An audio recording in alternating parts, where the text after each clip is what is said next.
ایک بزرگ کے پاس ایک طالب علم آیا جو دینی علوم سیکھتا رہا۔ کچھ عرصہ پڑھنے کے بعد جب وہ اپنے وطن واپس جانے لگا تو وہ بزرگ اس سے کہنے لگے، ایک بات بتاتے جاؤ۔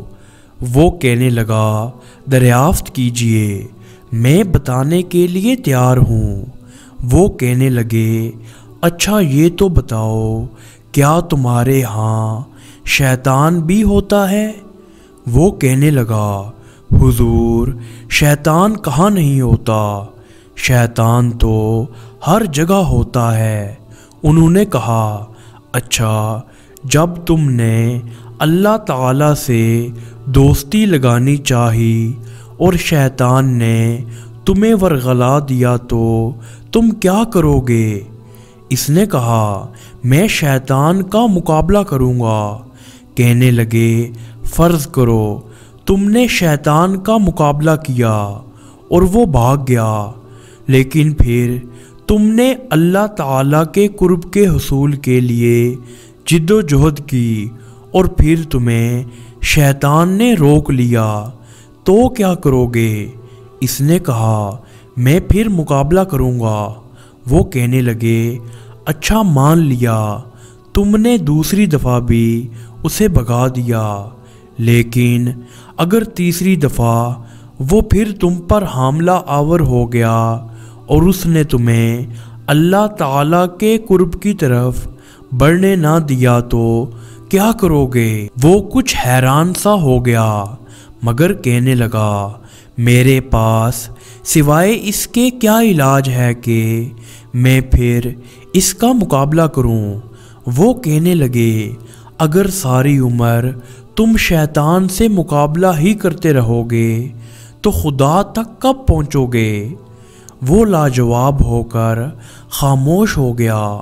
اس پر اس بزرگ نے کہا کہ اچھا یہ تو بتاؤ، اگر تم اپنے کسی دوست سے ملنے جاؤ، اس نے ایک کتا بطور پہرہ دار رکھا ہوا ہو اور جب تم اس کے دروازے پر پہنچنے لگو تو وہ تمہاری ایڑی پکڑ لے، تو تم کیا کرو گے؟ وہ کہنے لگا، کتے کو ماروں گا اور کیا کروں گا؟ وہ کہنے لگے، فرض کرو تم نے اسے مارا اور وہ ہٹ گیا، لیکن اگر دوبارہ تم نے اس دوست سے ملنے کے لیے اپنا قدم آگے بڑھایا اور پھر اس نے تمہیں پکڑا تو کیا کرو گے؟ وہ کہنے لگا، میں پھر ڈنڈا اٹھاؤں گا اور اسے ماروں گا۔ انہوں نے کہا، اچھا تیسری بار پھر وہ تم پر حاملہ آور ہو گیا تو تم کیا کرو گے؟ وہ کہنے لگا، اگر وہ کسی طرح باز نہ آیا تو میں اپنے دوست کو آواز دوں گا کہ ذرا باہر نکلنا، یہ تمہارا کتا مجھے آگے بڑھنے نہیں دیتا، اسے سنبھال لو۔ وہ کہنے لگے، بس یہی طریقہ شیطان کے مقابلے میں بھی اختیار کرنا، اور جب تم اس کی تدبیر سے بچ نہ سکو تو اللہ سے یہی کہنا کہ وہ شیطان کو روکے اور تمہیں اپنے قرب میں بڑھنے دے۔